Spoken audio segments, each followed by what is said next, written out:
একের পর এক দুঃসংবাদে ভীত সন্ত্রস্ত ভারতের মোদি সরকার। চরম উদ্বেগজনক পরিস্থিতি মণিপুরে। মাত্র কদিন আগেই সেনাবাহিনীকে প্রস্তুত থাকার নির্দেশ দিয়েছিলেন দেশের প্রতিরক্ষা মন্ত্রী রাজনাথ সিং। সেখানে উল্লেখ করেছিলেন বাংলাদেশের কথাও।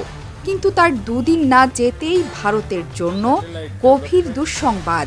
সেই নির্দেশনার নেপথ্যে কি হচ্ছে সেটি প্রকাশ করে দিল ভারতীয় গণমাধ্যম আনন্দবাজার।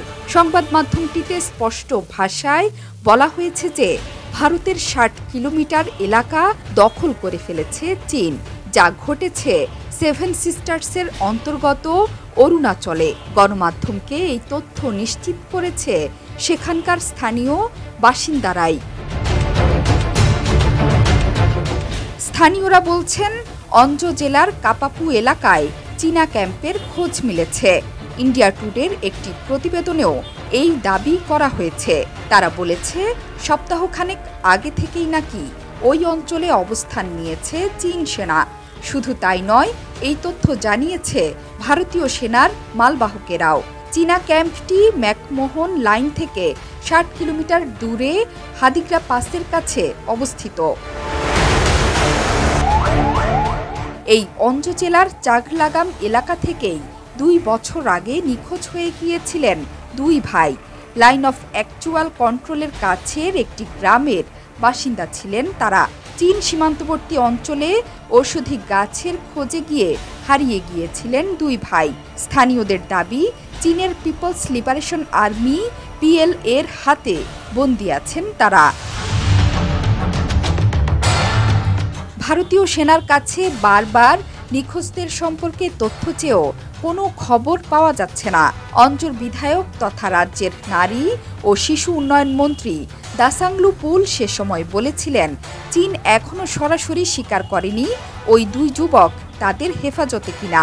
তবে আমাকে বলা হয়েছে বেঁচে আছেন তারা। যদিও অঞ্জতে চীনা অনুপ্রবেশ নিয়ে সে রাজ্যের কোনো মন্ত্রী এখনও কোনো মন্তব্য করেননি। দুই ভাই ছাড়াও ভারত চীন সীমান্ত থেকে আগেও নিখোঁজ হয়েছেন বহু মানুষ।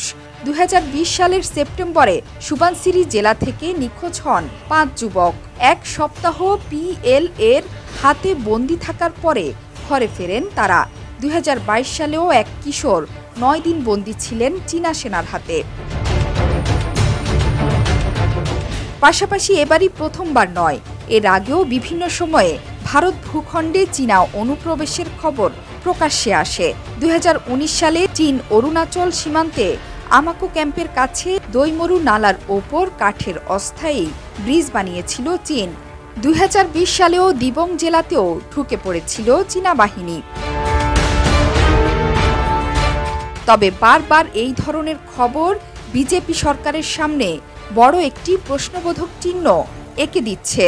এবার মাত্র কদিন হলো তৃতীয় মেয়াদে সরকার গঠন করেছে মোদি জোট। তবে একক সংখ্যাগরিষ্ঠতা না পাওয়ায় বিরোধীদের তথা রাহুল গান্ধীর তিরস্কারে জর্জরিত হচ্ছেন মোদি। এমনকি বিভিন্ন স্থানে চীন সেনাদের প্রবেশ নিয়ে উদ্বেগ প্রকাশ করেছেন কংগ্রেস নেতা, যা ভবিষ্যতে মোদির টিকে থাকা নিয়ে প্রশ্ন তুলছে। জোহরা চৌধুরী সেতু, ৭১।